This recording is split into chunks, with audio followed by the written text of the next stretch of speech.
Chad Hufford, welcome back to the show. How are you today, man? I'm doing great, Elliot. Great first conversation a few months ago, and really looking forward to talking to you again. It's a pleasure being back here. Likewise, it's a pleasure to have you back. And the first episode went down very, very well. I got some feedback from my audience, and they were actually particularly interested about your lifestyle and how you manage things as well. So I'm looking to diving into that a little bit more today. But since we've last spoke, what have you been working on? Well, I am about to launch my first book, Forging Financial Freedom. That'll be released in November. So probably about the time this episode is coming out. Actually not released, but it'll be available for pre-order. So I've got a special thing I'm going to do for your audience. I'll explain at the end of the show. But that's been a lot of what I've been working on, and ties into a lot of our previous conversation because this book is really about mindset and perspective more than tools and tactics, because there's a lot of exercises, there's a lot of diets that will get people into shape. There's a lot of strategies that can build wealth and financial freedom. But if you don't have the right mindset, if you don't have the right intentionality, if you don't have the patience, the discipline, people aren't going to be able to execute those steps long enough to get the results. So that's what this book is really focusing on, is training our perspective, training our brain, and building good habits to be able to execute relentlessly for the months, years, and even decades necessary to build good habits, to build an abundant life. Yeah, I love that. And one of the concepts that we've spoken about off air, which is very, very well integrated into your book, is truth over tradition. And you mentioned the relentless nature of putting in the work year after year after year to get yourself into this position of financial freedom. And I'm curious about how we get people to essentially commit to that path. And I think that the one thing that people are very good at is they are great at doing short bursts of excellence followed by long periods of mediocrity. So they got this idea of like what success could look like, but they can never hold on to it for long enough. And they continue to go back into their previous behavior patterns, their previous coping mechanisms and comfort zones. How can we avoid getting into that trap when it comes to our financial life and our spending habits? Well, it carries over into fitness goals as well. So what I'm about to say is going to be true of finances, fitness. I mean, people building a business, building relationships. We talked a little bit this offline, Elliot, but it's being willing to start small and allowing time to work for you. And people that are successful at anything typically do on a regular basis what most people do only occasionally. So they do consistently what most people do occasionally. And you think about it, it's not mind blowing to get up early in the morning and go for a run, or to cut out dessert, or to eat some few more vegetables. I mean, these are things we all know will help, but they don't make a huge impact right away. And that's where people lose patience, is they want a quick turnaround. They want a parade or fanfare, confetti to fall from the skies, and oh my goodness, like look what you did.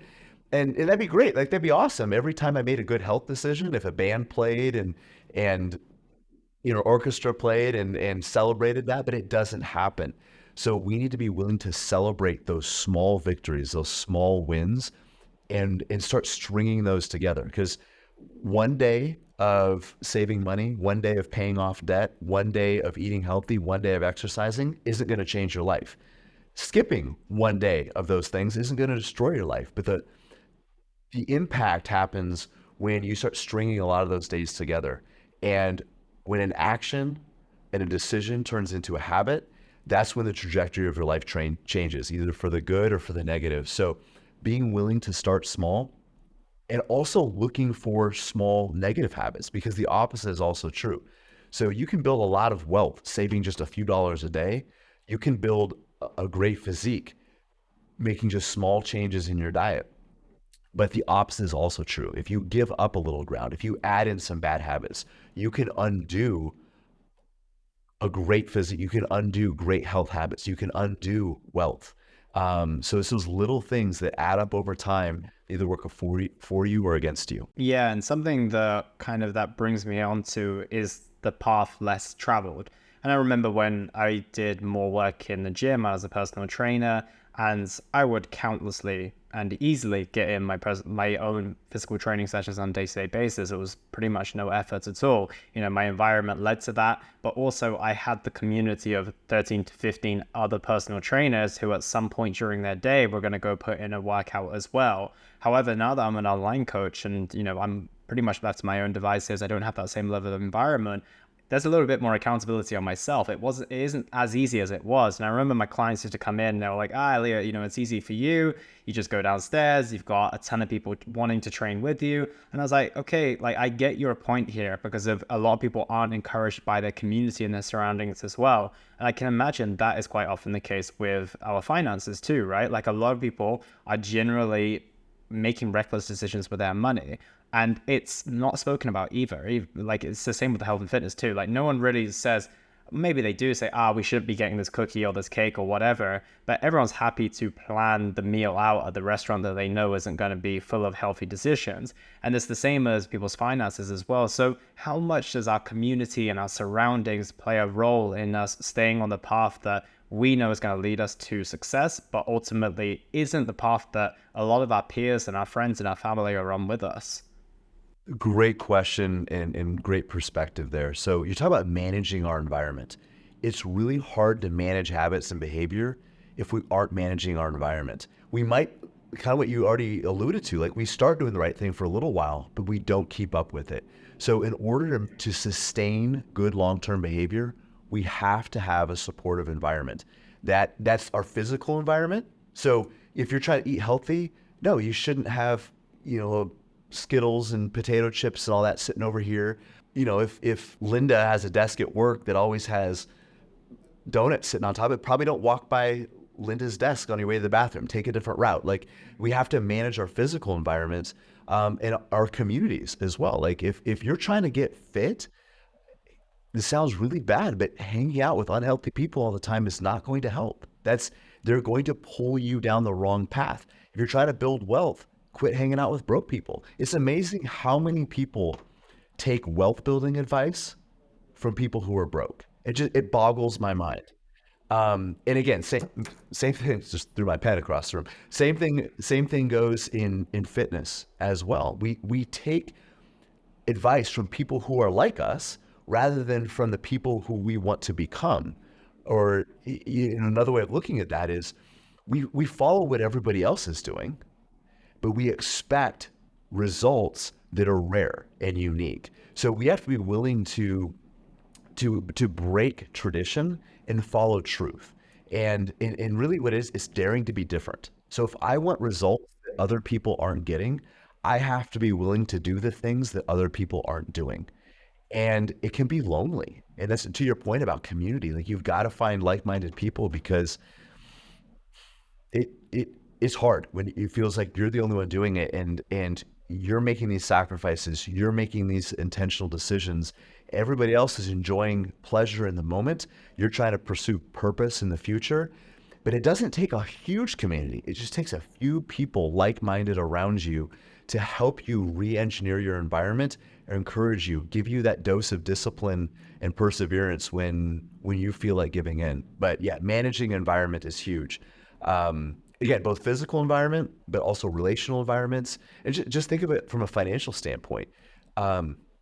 You're trying to build for the future, but you have all these ads popping up on your phone, on the computer, and it's buy now, buy one click. Like Amazon makes it so easy for us to buy things that we don't need with money we don't have to impress people we don't even like. And it's like one click, like boom, it's over. You have to think about it. It's almost a knee-jerk reaction. And then on the same token, people are watching the news, all the horrible things, awful things go on in our world. It's scary. It gives us a scarcity mindset. It makes us fearful. It certainly doesn't make us want to invest. When we hear about how the economy and all these scary things that could happen, that might happen, Armageddon might be coming, the end of the world, apocalypse, like all this stuff, that's not the right way to build a long-term mindset. But we expose ourselves to that on a continual basis and then wonder why we can't make good, sustainable, long-term decisions. Yeah, I'm very interested about that piece of shaping our physical environment as well, because it kind of makes sense to me with the health and fitness side of things. Like, if you can try and have your gym nearby or, close to your work, when it comes to your kitchen, let's keep those cupboards with the foods that we genuinely want to be consuming and keep anything that we don't want to be consuming on a regular basis, as far as it can be, essentially. I think that, like you mentioned, with how easy Amazon makes it, Uber Eats and all these other things make it so easy for us to consume unhealthy foods now. So, like I've spoken to people before, and we've kind of got to work against the algorithm of life, because the algorithm of life would probably have you be overweight and broke, to be completely honest. So you do have to, like you said, go against the grain there and choose your own path. So how do we shape our physical environment to essentially aid our goals when it comes to our financial well-being? Okay, so I just got chills when you said that because your life is designed to make us fat and broke. You're absolutely right. Like society today in developed nations, the culture here right now is designed to keep us fat and broke.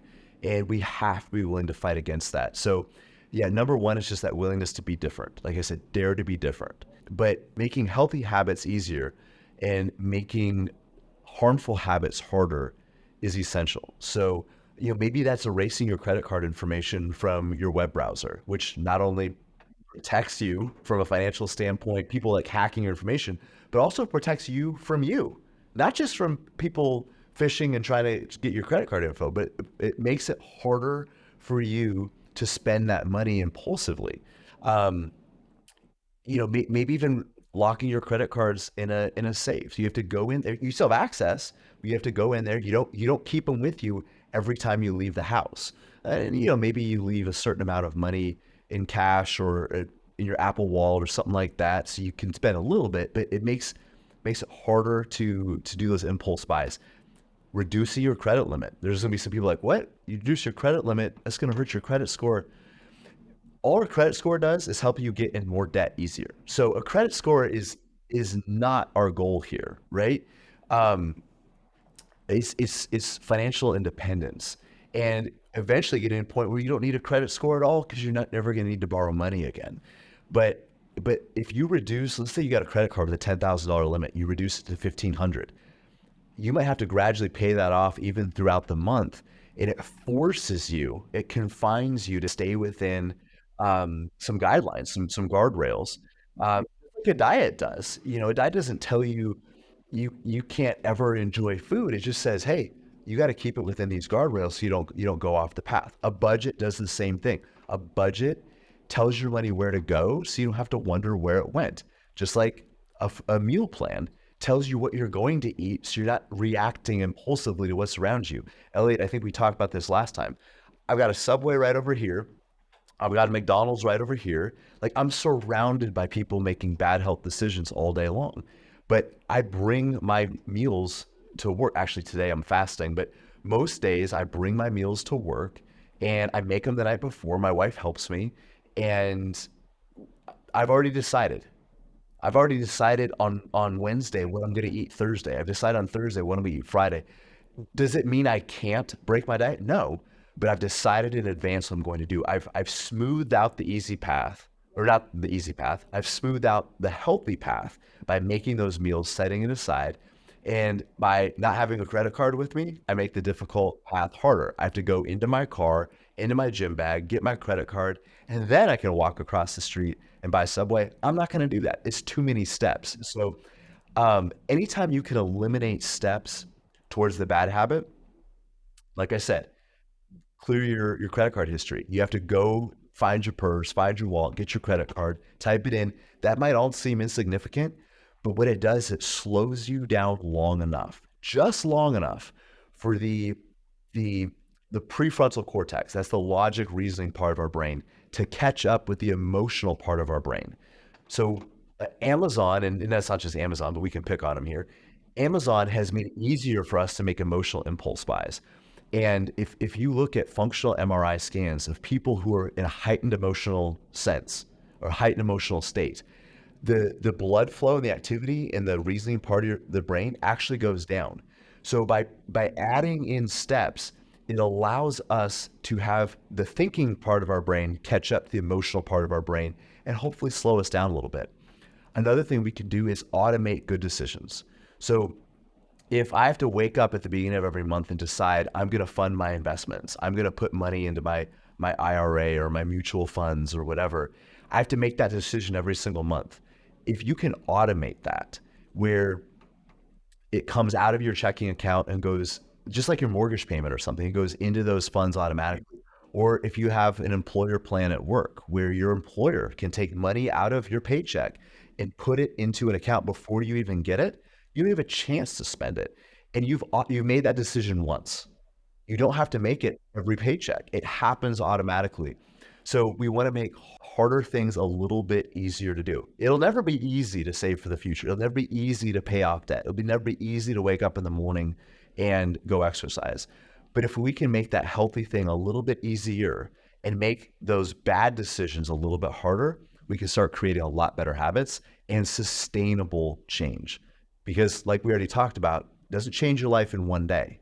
But you string enough of those days together, you start building momentum, that's where life change happens. 100%. I love that resistance piece as well. It's amazing how much harder it is once you just put 1 or 2 layers of resistance between a decision that you ultimately don't want to make. And like you mentioned, that thinking brain kicks in. And even if you are overwhelmed with guilt and kind of shame of making that decision, don't necessarily look at that as a bad thing and think, why do I have to feel guilty every time I do this? It's like, use that to your advantage. It's like, that isn't tell you that you're a bad person or you should be ashamed of yourself. But that little bit of a feeling there, it's just data. It's just telling you, it's like a little bit of an alert kind of going off and saying, hey, something's not right here. And it's then your choice of how you interpret that. You can say, yeah, I'm a failure. I should be ashamed of myself. Or you can say, oh, actually, no, this is just a gentle reminder that I know on a very, very deep fundamental level that I'm suffering when I make these choices on a regular basis. And I may be feeling a little bit of difficulty in the moment, but I know that I'm not creating any long-term suffering by sticking to the goals that I want to. So I think that a lot of people just need to recognize that those are not feelings that need to make you feel bad. They're just pieces of data that are reminding you of the choices that you've made. And if you put that resistance in, as you mentioned, it allows you to kick in. If you can just double click that button on the side of your phone and make a purchase, you don't even have time to really think about it, right? So I love that piece on, just protecting your own environment. And a big part of that, which comes to both your environment, but also your community as well, is your partner, is your family as well. And as we mentioned in the last conversation we had, money is not an easy conversation for a lot of people to talk about. And quite often they don't talk about it. Some people keep their finances completely individual, and it's only when maybe something goes bad that they end up talking about it. So how can we essentially eliminate the taboo around speaking about money, like putting it on the table, laying it out clearly with our partner, I guess it would mainly be our partner, but our family members, the people who necessarily need to influence our financial decisions? How can we remove that level of taboo so we can actually start having these conversations and be clear with each other? So I think for a lot of people, they're going to have to lead by example, because I think a lot of people aren't willing to do this. It's going to be hard to find a community that naturally does this. So you listeners out there, you might have to be the change in your group and start with your closest relationships, your spouse, your partner, if you have adult kids, or your parents, even if they're older, but the people who you trust the most, that you can be vulnerable with. And if you tell them, hey, this is what I'm struggling with financially, this is what I'm afraid of, man, I see all this stuff on the news and everybody's saying all these things are going bad with the economy. And by the way, things are always going bad with the economy. There's always bad news. But it's scaring me. It makes me not want to invest. It makes me not want to save. Or, man, I think about my financial goals and I just wonder if I'm ever going to get there. I feel like I'm going to work until I end up in the grave.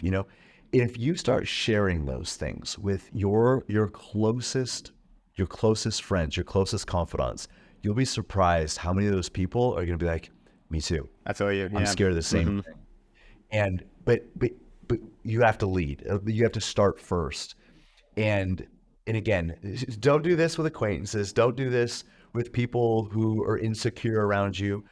But if you lead with vulnerability, a lot of other people are going to respond to that same vulnerability, and you will be surprised how many people that seem like they've got it all together are struggling with the exact same things that you are. And even if they're not struggling now, have struggled in the past. Like, man, I remember when I was your age and we were trying to get in our first house. We were trying to pay off our student loans. I know how frustrating it is. I know how scary it is. You're going to realize a lot of people relate to you, but everybody keeps it under here. Everybody is hiding it.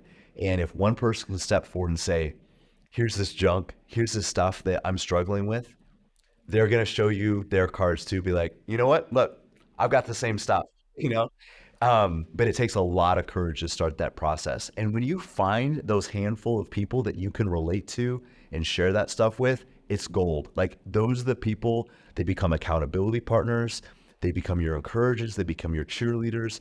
And those people can be so valuable in your life. And here's what's really cool, Elliot, is when you can find that community around you in finance, you'll be surprised how strong that community will be in other areas of your life. Because if they're holding somebody accountable for their financial decisions and they see you making bad decisions in other areas of your life, they're like, Chad, you said that you want to be financially independent by such and such a date.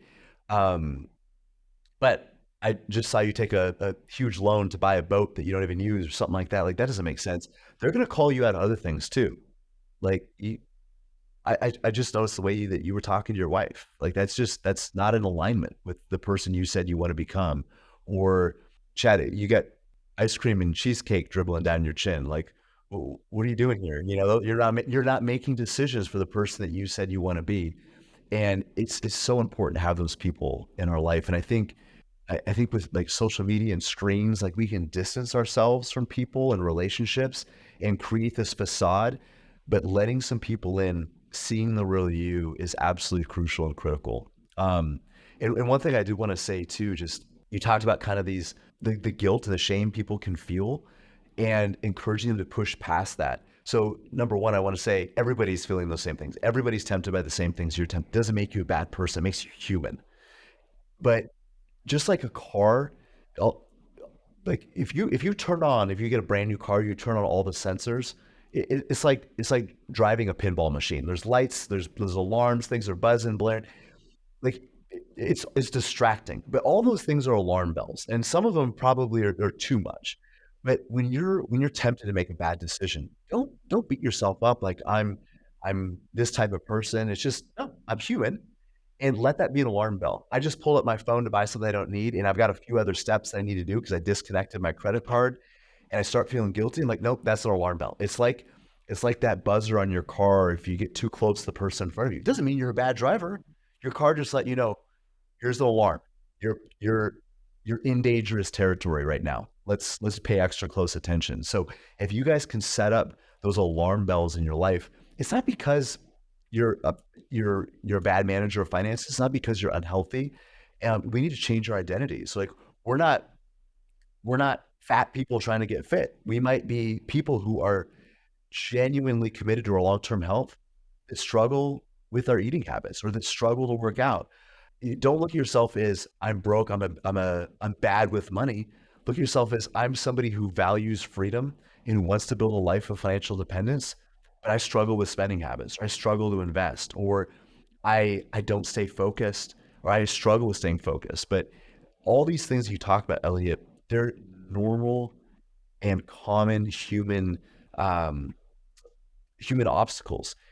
We have to acknowledge them, but not beat ourselves up. Acknowledge them and figure out a solution around them. 100%. And I think also recognizing that in different phases of your life, there are going to be different challenges, and also a challenge that you may have not have found that difficult in the past, maybe something that has become challenging now, right? I can imagine that when we were teenagers, Chad, I don't know when you started your health and fitness journey, but I assume it was early on, it was much easier for us to get to the gym at that stage of our life than it is today, when we're running businesses and have, partners, and you have kids as well, and a family to run, right? And now we need maybe a little bit more accountability to make sure we get our training sessions in, for example. But if you told me that when I was a teenager, I'd be like, no, this is going to be easy for the rest of my life. But then you have other responsibilities. So you might end up finding yourself in a position where, you start to become quite comfortable with your finances. Maybe some trauma of your past kicks in where you were never really able to spend like in a kind of lavish way. And all of a sudden that's becoming demanding now because you're actually earning enough money to do that. And now you have to kind of rein yourself in because you're like, well, now I have the choice, but there's even more temptations because I've got even more access than I had before. So I think, like you said, it's just recognizing that things change. We go through different phases of our life, and as long as we've got that accountability and that North Star as well, I think that's something that you really hammered home in the last conversation we had, like knowing ultimately where we're heading to, that can help us a lot. But recognizing that there's going to be different obstacles this year compared to next year and compared to the next year and so on, right? Absolutely. And you're right. We go through different seasons in our life where the obstacles, the challenges, they evolve, they change. And that's where I think identity is so important. And keeping those long-term goals in mind, because the tactics and tools that worked for you when you were single or worked for you before you had kids or worked for you before you started the business, they might need to adapt. But it's that mentality and the identity that I'm the type of person who does difficult things. I'm the type of person who sacrifices the future. I'm the type of person who treats people with kindness and love and respect. I'm the type of person who values the future version of me. Like, those things allow you to see your current decisions through another lens. And just going back to what you said, I don't want to beat a dead horse here, but not beating ourselves up for those temptations and all that. I'll be really honest, like, it's those little things that make a big difference. And this might sound silly, but one of the things that I started doing several years ago when I wanted to read more, and one of the biggest regrets of my 20s, Elliot, was when I finished college, when I graduated college, I told myself I was no longer a student. It was a broken identity. It was a broken soundtrack that I was playing in my life. I told myself that chapter of my life is over. I'm no longer a student. And I stopped reading. I was still learning, but not as intentional as I used to be. But in my mind, I told myself I was no longer a student. So in my 30s, when I started trying to recapture that and realizing I'd made a mistake and recrafting that identity, that I am a lifelong learner, I am a perpetual student. I had to start making the habit of reading again. Getting a biochemistry degree kind of ruined me for that. I had to read so much stuff I didn't want to read that I'm like, I'm not reading anything I don't have to. So what I did is I started putting the remote control, which used to be on a little coffee table. I started putting the remote control up on a shelf, and I replaced it with a book.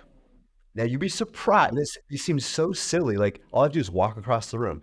But when you're tired, it's after a long day, the kids are finally in bed. You've had to put 2 or 3 of them down multiple times. They keep getting up. They have to go to the bathroom, brush their teeth. Like, you're exhausted, you're tired. You go sit down in your favorite chair. You look over, your remote's not there, but there is a book there. You're like, all right, I guess I'll pick this up and read it. And it's just those little tiny things that you can do to reshape your environment. And at first I had this weird soundtrack playing, like, this is ridiculous. This is so stupid. Replacing the remote control of the book is not going to do anything. If I just shut those things down, I was like, just give it time. Let's see. And I was battling that identity, and it really did make a difference. And so we have to get over like that cheesiness aspect. Like, this is such a gimmick. Like, this is something you would do for a child. Like, you reward a child for going potty on the toilet. I'm not going to reward myself for reading a book. But we need that same part of our brain that reacts to incentives like that. We still have it when we're 53, 30, or 2. And we have to think that way. Like, what are the triggers and responses that we can manage without judging ourselves? Yeah, I think that's so important. And I think sometimes we think, well, it's so beneath us to try and use the tactics that we used when we were a child. But when did those ever stop working? They never did. We just decided to complicate things along the way. We still like positive reinforcement. We still like incentives, gamifying things and everything along those lines. Nothing changed. It's just that maybe the way that we're incentivized at work or the way that we've gone through our lives has kind of just changed and there's different ways of doing things, but those fundamentals still exist. So I like that a lot. I was actually speaking to a mindset coach or a life coach this morning on the podcast, and she said the same thing. She was like, it might seem ridiculous at first, but you've kind of got to, when you're shaping that new identity and that narrative, you got to pull that red cart around with you, full of all these beliefs and things. And you obviously got to take action as well. But you've got to have those post-it notes on the mirror. You've got to have those reminders, because if you are reconditioning yourself. And even though it seems a little bit silly, I would rather feel a little bit silly than not get the results. So I think that that's a big learning to take away, and that's been reinforced twice in conversations that I've had today as well. And I want to stay on the point of community, and I want to come back to the partner side of things as well. I think obviously the partner you choose, your spouse, is going to have a major influence in how you use your finances and your financial health, full stop, as well. So when is the right moment in a relationship to start talking about finances? You can do it before the relationship even really blossoms. If somebody's engaged and I know you just got engaged recently, so don't feel like I'm talking to just you, Elliot, but the sooner the better. Like, once you've committed yourself to another person, that's time for you guys to look at committing your financial paths as well. I don't mean you join finances necessarily right away, but you at least get those things out on the table. Like, asking your partner, what is important to you? What is meaningful to you? Like, what would you want your life to look like if you never needed to work again? What are your feelings about debt and investing? What are your experiences? And I think one of the best things that my wife and I ever did is we took a financial course. Some of your audience is probably familiar with Dave Ramsey and Financial Peace University. It was kind of the forerunner to this. It was called Crown Financial. I don't even know if they still do it, but we got married on a Friday.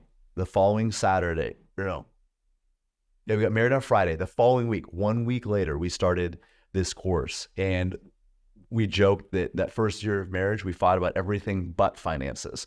But it had got us on the same page. And it's not so much that, if you're doing a Dave Ramsey course, you're working with our group or something like that, you don't have to do everything exactly the way it's laid out, but you got to be on the same page as one another. That's the most important thing.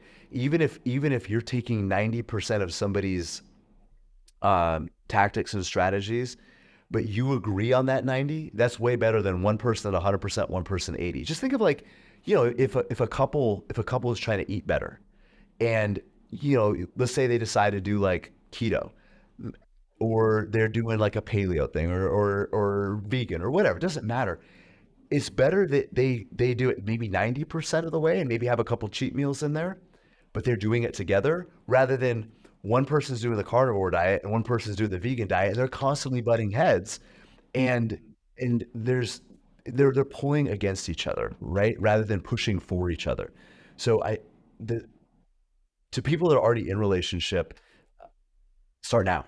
Like, there's a Chinese proverb that says the best time to plant a tree is 20 years ago. The next best time is today.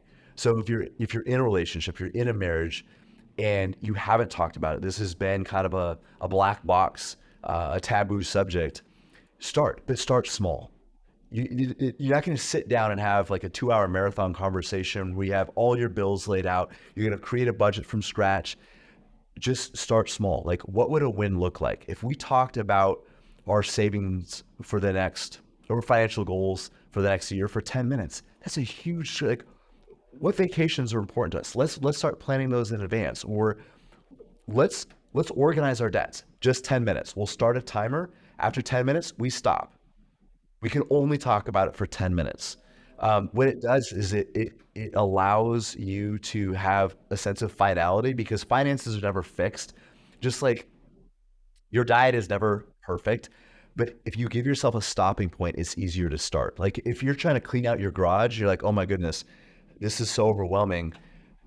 It might take hours and hours and hours. It seems like an endless project. If you say, I'm gonna start a timer, 30 minutes. I'm going to organize and clean. I'm going to start in this corner. After 30 minutes, I'm going to go reward myself with whatever. But do that with your finances. It's going to feel like you're cleaning out a garage. It's messy, but start a timer, and that's the win. You spent 10 minutes talking about your goals. You spent 15 minutes going over your list of debts. And make a plan to have those conversations on a regular basis. Maybe it's once a week for 10 or 15 minutes. Maybe once a month you have a little bit longer session. Maybe a couple times a year you meet with a financial planner. You gradually you're building that circle of folks around you.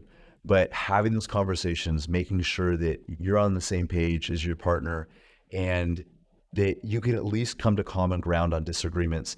And here's the other thing why it's important to have structure around this, because typically there's going to be one spouse that is more into it than the other. And that spouse who's into it is going to feel like they're dragging the other one around. So you might have one spouse that, they have an accounting background, they're really into this. And I mean, they could spend 2 hours going over the budget and going over investments and all that. But the other spouse is like, no, I would rather be waterboarded. I want nothing to do with it. But if the spouse who isn't into the money, if they know it's only going to last 10 minutes, it's only going to last 15 minutes, there's a measurable start and stop, it's easier to get into that conversation so they don't feel like they're signing up for a 2-hour torture session. Yeah, I think that's super, super valuable. And I think that everything once you get started is way easier because you can actually see the progress that you're making, right? If you look at that garage and it just looks like an absolute chaotic mess, then, it's always going to look like that until you actually start moving some things around. But once you've done those 10 minutes, even if you turn off that timer, someone's probably going to say, do you want to turn it back on for another 10 minutes? And then you keep going. And obviously you can go into a little bit of overkill with, trying to do the whole thing in one day, but it encourages you and it incentivizes you, because if you're not only just seeing the mess, you're actually seeing the resolution of the mess. And although it might look pretty scary when you first do it, it does actually lead you to what you both ultimately want as well. And coming back to like spending habits and, the influences that both of two sets of individuals are going to go through as well, I can imagine that society, culture, social media plays a big impact. I'm sure that, when you first started your career, maybe you weren't speaking about these type of things. Like we didn't maybe have Amazon as conveniently as we did today. We don't have Instagram and ads coming up all the time. How do you give people advice in this kind of modern era? And I guess, how are you going to give your children advice when this world that's just so advanced from a technology standpoint, and essentially guide them in a way in which they're not going to be kind of inundated by all of these temptations that are going to come? Because realistically, I grew up majority of the time without a cell phone. I got one, I think, when I was a teenager, and it was probably the same for you. And I don't even know when you first got your cell phone, so you have to let me know, but it's a different landscape right now. So what are your thoughts on kind of the modern generation going through that and those temptations that we're going to have from society, culture, and social media? So we've always had the wiring to live more in the moment. So there's like we talked about a few minutes ago, all these temptations, it doesn't make you bad, it makes you human. So we are naturally tempted by foods that taste good, by immediate pleasure, by the dopamine response we get from buying something. All those things are innate. But you're right, when we're inundated with it now, we're up against it. Like previous generations didn't have the challenges in the same way, and they had challenges other ways. Like, I mean, I would much rather be worried about spending too much on Amazon than being bombed in World War II or something. But I mean, the challenges are different, and we need to come up with new strategies and tactics. And I can just tell you, looking around the world, what we do isn't working. And this isn't just finance. Look at the diabetes epidemic, the metabolic syndrome epidemic. What we are doing for health and fitness isn't working. The strategies, the mindsets, the teaching is in place. It's not a knowledge problem, it's a behavior problem. And what we're doing is not working. We talked about marriage. Look at all the divorces. Look at the marriages that are technically still together, but they're people living like roommates. It's not working. The way we do family, the way we do finance, the way we do fitness, it isn't working. So we have to be willing to do something new, but doing something new in the face of being inundated with the way the rest of the world does it is super hard. That's why it's a big reason why the accountability and having that core group around you is so important. But I think taking pride in doing things different, not for the sake of doing them different, just I'm different, I'm wearing a peacock hat because nobody has one, but doing it different with intentionality and realizing that I want different results than I see everybody else around me getting.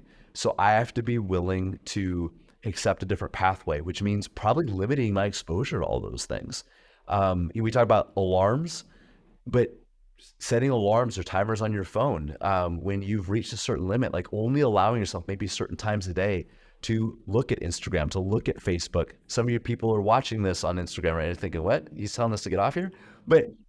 Um, but it doesn't say never, but creating boundaries around that. So maybe it's a certain period of day. Maybe that's how you reward yourself. Like, hey, I just got done with my workout and I'm going to go spend 15, 20 minutes on social media. But setting boundaries around that so it doesn't become all consuming, because we can't handle it. Human beings are not designed to handle the pressure that's placed on us. We're not designed to handle the stress and the burden of all the bad news. When you wake up in your morning, you wake up in the morning and you open up your phone, and in the last 8 hours, you can see everything horrible that's happened in the entire world while you slept. We're not designed to carry that burden, because the world has always been a scary place, but now we know what's going on across the globe instantaneously. It's too much. We're not designed to be bombarded 24/7 with ads that are targeted not just for us in general, but for us specifically. Like, they know what you like, they know what you search for, they know what you're interested in. These ads are targeted not for somebody who is like you, but for you specifically. And our makeup, our genetic makeup, our wiring is not prepared for that. So we have to limit that and constrain that. And that's okay. It's okay that you don't see the latest TikTok video and things like that and know what the Kardashians ate for breakfast. Like, it's okay to not know that stuff. And I'm not saying that we become uninformed, but we need to reduce the amount of information flooding into our heads, because all data is not information, all information is not knowledge, and not all knowledge is wisdom.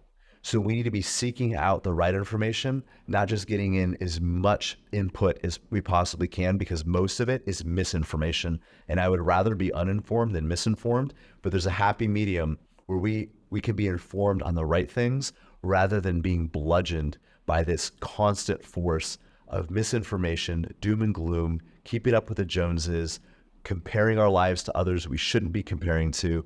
All those things, it wears down our resolve and makes it super hard to stay consistent. Yeah, absolutely. And I find that it's interesting that when you do take those breaks away from social media, when you do give yourself that opportunity to go on, the things that you genuinely want to see are at the top of your feed, right? And when you go and intentionally check the news, you find out the information that you genuinely want to see. And it's interesting that the things that you feel that you need to be constantly doing and constantly going on actually become way more rewarding when you do them less, right? Once you've spent 5 minutes on Instagram, after that, it's just kind of scrolling for the sake of scrolling. Once you've checked kind of some of the main headlines or the news that you're interested in, after that, you probably don't need to be that informed, to be completely honest, unless it's required in your job to be overly informed on any of those single things. So I think it's kind of the same as we know, like Netflix is a good example as well. If you take a month away from Netflix, guess how many shows are going to be on there that you genuinely want to see? However, if you go on there every single day, you're going to start being like, well, what do I watch tonight? And then you end up watching something that's pretty terrible just because you have nothing there. So I love that idea of like taking that step back away from things and putting those boundaries in place, because the experience of the thing that you actually want to do usually gets richer as a byproduct of that as well. So I think it's an important thing to go through. And coming back to financial freedom and the identity that's created around that, because I think that that's a big thing that we have kind of hammered on in both of these conversations now, is the identity of, you know, someone who is a healthy individual and then the identity of someone who's financially healthy as well. If you had to put it into certain characteristics, if you had to give this person who has the identity of a financially healthy and abundant person into certain characteristics and certain values, what 5 would those be? So for example, if it was health and fitness, you know, they might be someone who is a hard worker, you know, someone who is consistent and shows up. What would you say when it comes to the financial side of things, where it comes to the person's identity and their characteristics? I think they're the same. I think these characteristics are going to be the same. It's going to be discipline, intentionality, patience, faith in the future, or optimism. And when I say that, this isn't like a Pollyanna type of optimism where everything is going to be wonderful. It's believing that there's a better future for yourself out there, but there's going to be a lot of trials and tribulations on the way to there. It's not going to be an easy road, but it'll be worth it. So yeah, discipline, intentionality, patience, faith in the future. And I don't know how to sum this up in a single word, but this idea of,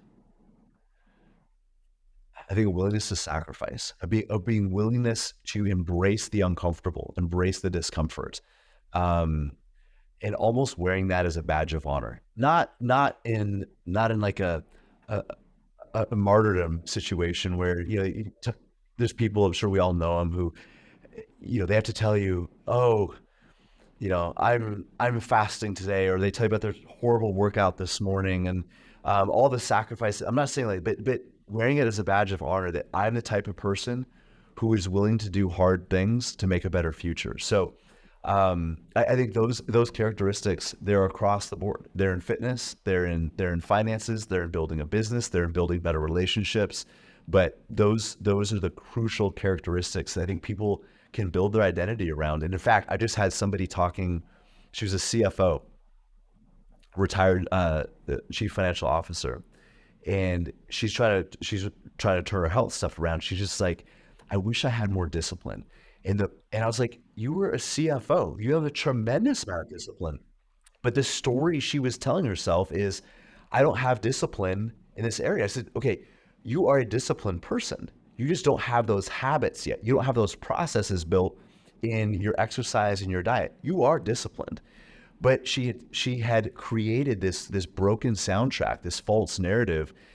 And I'd remind her, you are disciplined. Look at how it looks in this area of your life. We just need to open up that door so that discipline flows over here as well. But identity is so crucial. And if people can create identities around those 5 characteristics, I think it's life-changing.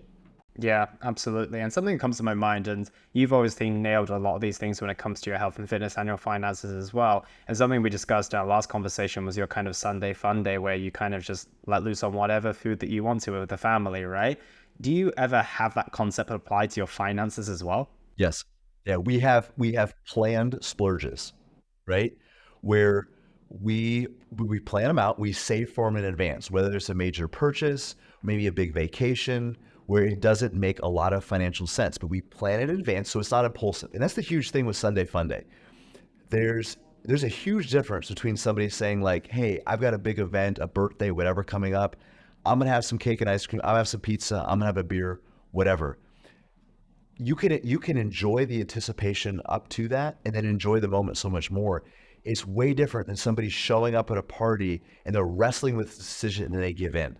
Because now they feel like a failure. They feel like they lost. They feel like their temptations beat them. If I know that this Sunday I'm going to have, spaghetti and meatballs and whatever else, not only am I not wrestling with this decision, I'm actually enjoying all the boring stuff I'm eating this week because I'm anticipating that good decision in the future.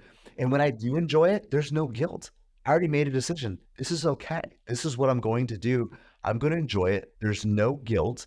And then I go back to my normal routine. It wasn't a habit. It's not slipping on the path. It's just celebrating along the path. So when it comes to finances, we absolutely do the same thing. And we've changed. We've changed what these celebrations look like. They're bigger now, a little more extravagant than they used to be because we've gotten more momentum. We've gotten to a certain place. But I absolutely think that planning and some splurges is important. And some of those things, if somebody's trying to get their way out of debt, they're early on in this process, those splurges need to be very small, and try to look at non-financial things that have a relatively small financial cost. Maybe it's getting people together, rather than buying dinner for everybody. It's you plan a potluck with your favorite people to celebrate. You just paid off a big health bill or something like that. But you're not gonna spend hundreds of dollars taking everybody out for dinner. You plan a potluck, but you still celebrate, and you're spending some money, but it's a small splurge. But as people get further down their financial journey, those splurges can be bigger. But what it does is it rewards milestones, and there's this pressure of temptation that kind of can build up, and it lets some of that out because we don't we don't want it to burst, right? And you think about like an engine in a car, it's controlled combustion. You have small little explosions that drive those pistons. That's what makes your car go. So it makes your engine produce power. If those explosions build up, that pressure builds up, and then your spark plug ignites, you're gonna blow up your engine. So we need to let small little explosions relieve some of that. So however that needs to look for you, and sorry, this is getting really long-winded, but yeah, we do. But we plan these things in advance. They're intentional. They're not reactive. They're not impulsive. No, I think it's important because I think a lot of people look at that side of things and they ask, when does the fun happen? When do I get to reintegrate parts that I do truly enjoy? I know that they shouldn't be there on a day-to-day basis, but I do want to bring them in. So it's nice to hear that, and also understanding that there's levels to it as well, right? Like maybe if you aren't necessarily in debt, but you reach your first financial saving goal, maybe the idea is to go on a weekend break and not like a week-long all-inclusive to the Dominican Republic, for example, right? It's kind of leveling your way up, and that will come in the future, but it kind of has to be in direct ratio to where you're at with your finances and your long-term plans as well. But I like that. Do you have any suggestions in terms of frequency, or does that depend on the person's goals, I guess? So great question. And I think not just frequency matters, but the specifics matter too, because you want to make sure it's not something that's triggering. So like if somebody is struggling with alcoholism, celebrating a week of sobriety with a drink is a really bad idea. So if somebody is struggling with debt, doing something that requires them putting that 3-day trip on a credit card is not a good idea. Somebody who struggles with a bad relationship with food probably shouldn't have a Sunday fun day. They need to find another way to celebrate, because they might not be able to get right back on the path. So frequency matters. The more frequent, the smaller the celebration needs to be. But we also need to be really mindful of our triggers. And this is a lot of self-awareness. So I'm not triggered by food the way that some people are. So I'm able to celebrate in a certain way. And for some people, it might be just eating more of the healthy foods that I like. So maybe they're going to break their diet a little bit, but they're going to do that with their favorite healthy foods. So it might be, like for me, one of my things is macadamia nuts. I love them, but they're super calorically dense. So you can overeat very quickly, but maybe I'm just going to eat a little bit more of that. It's going to be a nice little snack. But it's not introducing a trigger food like an alcohol, or maybe it's chips for somebody, or ice cream, where now they just want to binge, and it takes 3 or 4 days to get them back on track. So it's the frequency and the volume really do matter, but also the specifics. So for people listening, try to know what your triggers are in an area that you're going to change, and make sure you're not engaging those triggers in that splurge. Yeah, I love that. And this couple of hours of our conversations have been an absolute financial masterclass. So thank you so much, Chad, for all the wisdom that you've shared with us, and doing it in a way that makes it seem interesting and not boring whatsoever, relating it back to the fitness journey, being able to give really relatable answers, and also allowing us to see ourselves within those situations. I think quite a lot of things you spoke about, I was able to directly insert myself into those and see how that would look on my life as well. So I appreciate the way you've expressed yourself and articulated all of those learnings that you've gained as well. And I want to wrap up with the reveal of obviously what you're looking towards in terms of this book and everything, and what's coming up in terms of that pipeline. So tell us more about when the book will be out and what's coming. So the book will be out in the spring of 2024. But what we're going to do for your audience, Elliot, is if they visit forgingfinancialfreedom.com, they can give us their contact info. And when the Kindle version is available for pre-order, we'll allow them to order it for 99 cents. Amazon won't let us give it away for free, but we'll give it. They can pre-order a Kindle version for 99 cents. That'll be available in November.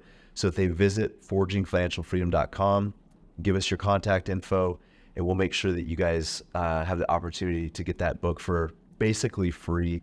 And also we'll keep you updated with some of the bonuses that we're going to be creating along the way, just to help with the application. Because again, it's not just about the knowledge; it's about the execution and application.